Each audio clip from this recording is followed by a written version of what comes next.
working group have already posed us a couple. So just while you're trying to think about the questions you're going to ask us, I'm just going to turn around here and maybe ask Will. So the work, and Gordon here, the work that we've been doing here is very much, we've got big organizations at a big scale working on it. A lot of organizations, particularly from that Kering example, when you start getting down to tier 4 in that supply chain, are going to be small. How do you start engaging with those organizations to make sure that the small to medium enterprises are also engaged in this? And it isn't just put upon them that they have to do this, because that's what often happens in this space. Shall I go first? You go first. Are these things on? Yeah. I'd say, so the first thing you touched on there is you're right, the protocol in its entirety is probably best suited for engagement from big companies, consumer-facing brands often. I'd say it has something to add for anyone who wants to read it, who wants an introduction to the fundamental concept. So I'd say recommend anyone from an SME picks it up.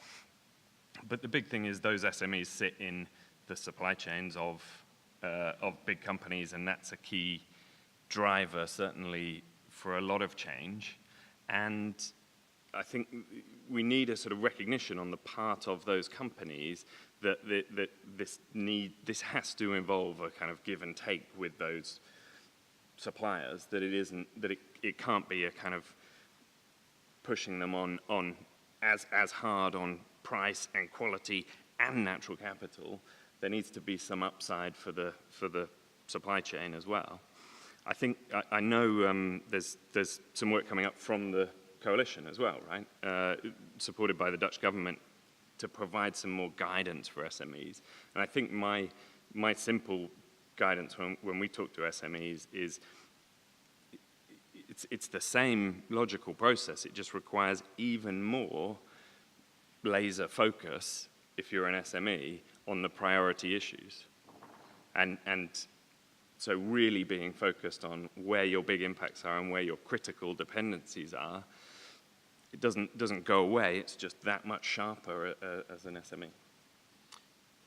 Great. Another question that the Business Working Group came up with, Gordon, was around the insurance industry and what role they will play. Have you found in the work that you're doing that the insurance industry is playing a role there? Perhaps not overtly, but yes, indirectly. So I guess from our experience, in Yorkshire we've been flooded, major floods in 2007, major floods just this Christmas, storm surge on the East Coast in 2013. So we've made a number of insurance claims. That's a critical part of our resilience model, is to have backup insurance. And we've made some substantial claims. So I know following 2007, we've doubled our cover from 50 million to 100 million because we exceeded the insurance claim in the 2007 case. And then we've just renewed our insurance earlier this year, I think it was. And our premium for the same cover had trebled or quadrupled, don't quote me, but massively increased for the same level of cover. And we're having to do more and more engagement with the insurance community because they're interested when they're putting their bid to us for the best insurance cover they'll give us. Loads of interest in how much work have you done on resilience, how are you managing the environment, and all of these types of things. I haven't heard them use the natural capital language yet, but how can they be missing it? It can only be a matter of time, can't it? I think one of the things, as you were saying in your example earlier, is that actually a lot of these things you've been doing for a while, it's actually what natural capital isn't a new initiative, it's a way of linking them together within the existing. Just giving good language, good structure, Yep. More and more momentum and credibility behind it is really how it feels for me as a sustainability person for 20 years, just shining a light, which is fantastic. So, Can I ask? Yeah. Are those insurance companies, because that's a fantastic example, are those insurance companies open to what we natural capital geeks might call natural capital solutions? You know, are they open to these kind of measures that involve changing the land or creating micro dams or whatever it might be, rather than your sort of engineered solutions? Not my specialism, and I don't know, so I could go and have a good chat with my insurance manager. Maybe we should drill into that a bit. But from my experience, they don't get into that level of detail. So we might give them a half-day overview of all the good things we've been doing, how are we more resilient. So that type of thinking would be in that discussion. Am I seeing that they're bothered, it has to be a concrete solution, or we're not we're not insuring. I'm not seeing that actually. So, but I'm not close to it, so I wouldn't like to go too far. But I don't think they look at it in that layer of detail, from my experience. We've also, as I mentioned earlier on, we're working with several organizations. We'll be launching at the UNEP FI Roundtable in Dubai some engagement now, specifically taking the work with the protocol through to insurance, asset managers, etc., banking, which will be interesting over this next year, how that develops, that conversation, because it is about building a bridge between these two. Questions from the audience? Any questions? A few, that's good. I'll let Hannah choose the people to hand the mic to. Thank you.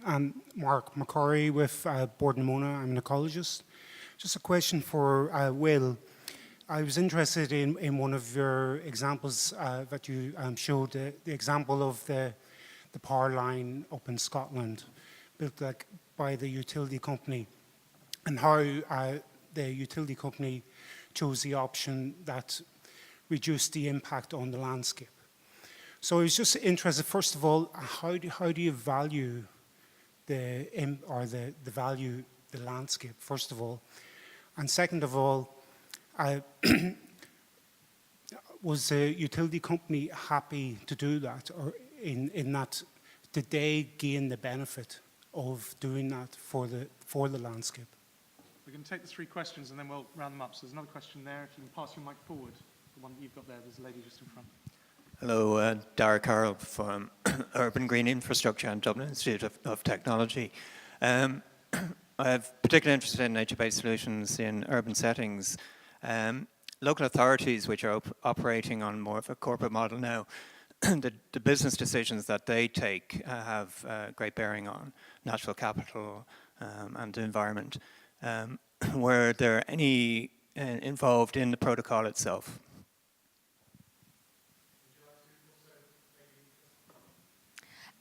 Good afternoon. Trakti Ivrin from the Irish Environmental Network and also Vice President of the EEB. Just trying to tie sort of the session before the break with the sessions after the break.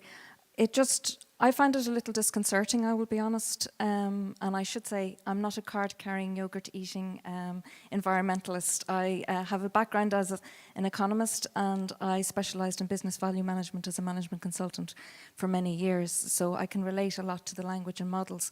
But I am finding it quite disconcerting that there seemed to me to be an acceptance of a level of trade-off and an impact on biodiversity.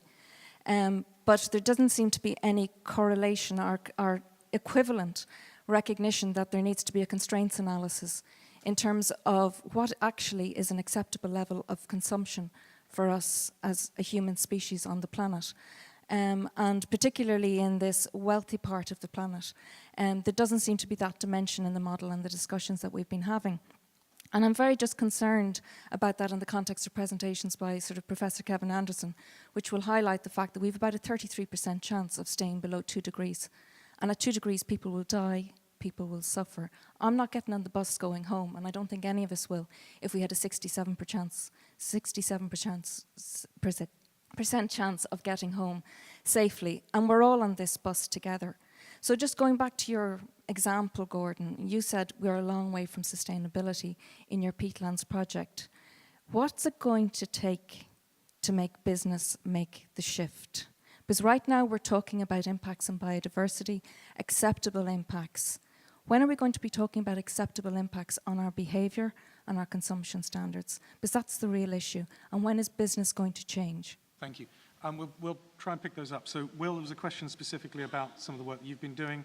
The local authority one, I'll just pick that up straight away. There has been no engagement with, specifically with local authorities in the development of this, although the policy level we have been engaging with different organisations, and we are now talking to them very clearly because there is crossovers. So there's a lot of crossovers there. I think there's a lot more work we can be doing with local authorities going forward. But do you want to pick up first?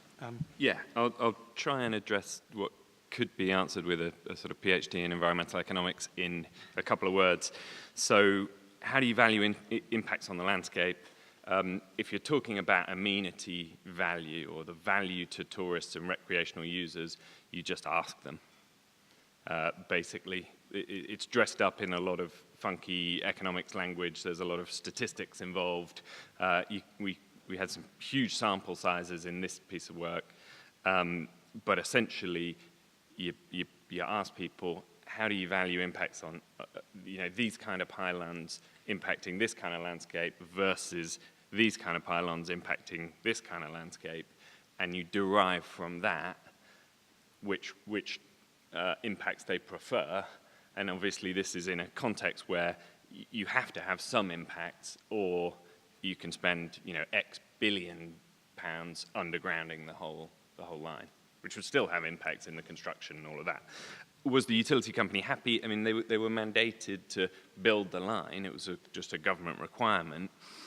They weren't happy about the massive delay from the planning process. So actually the reason for doing the work with us, also retrospective, was how can we do this better in future and make these kind of decisions better with more information up front? So the idea was provide more information up front so that we get the right kind of interventions. So Gordon, a really easy one here, the limits to growth, the acceptable level of consumption. How do we address that? Well, it's number 42, isn't it, or whatever the Yes, the classic thing is. I totally agree with your sentiment. I think you're preaching to the converted, I suspect, largely in this audience. I've been in sustainability for 20 years and always passionate about it, and I push us all the right ways. Are we moving fast enough as society? No, we're, 30 at least years behind where we need to be, aren't we? And still not getting, moving the bus quick enough. How we overcome that one, I don't know. These are massive institutions that have been built up for over 100 years of getting set in their ways, and it's incredibly hard to move that on. I'm only pleased that I can be at Yorkshire Water, where at least we seem to be edging the tanker in the right way, but it is a super tanker to turn around. I think a dose of realism to throw into the equation. On the other hand, I mean, we would love to treble, quadruple our catchment management budget and spend this, that, we could spend 5 times our water bill easily on very good things that society arguably needs. Can we politically do that and get that through our regulator? Not in a million years. They're already saying for the next price review, you can expect another 5% cut in water bills. So without radical innovation, we cannot make the maths stack up. We're already not maintaining the infrastructure, as many of us would like to. So there's too many calls on a limited water bill at the moment. So unless customers, and ultimately it's customers either through taxes or bills, are paying for all this, one way or another, how do we get them to shape up? So I think the behavioural element that you touched on is absolutely critical. And certainly I feel at Yorkshire Water, I can only speak from my experience, we do a reasonably minimal element on trying to engage customers about these things and need to step it up. But there's no point in us doing it in isolation. It's got to be a societal piece. I almost feel we need to go back to the government campaigns of when I grew up with children in cars and all those types of things, but on sustainability and using resources wisely and so on. There's still far too many skeptics out there that we need to swing round to us all. And for me, it is that whole thing about the system. It's only when we can have the policymakers and at a national level understanding what the stock is, what the limits are, that we have to then do the work that we've been looking at a business level. That only makes sense when you've got a limit around what they can be using. If you're just making incremental improvements, it doesn't necessarily understand what the limits are of where we are. And that is only going to happen if we have the system working together throughout the whole range. We have now, unfortunately, I can see more hands popping up. We have got to stop there. It is lunchtime, but we will all be around in the lunch for a bit, so do come and find us and continue the conversation.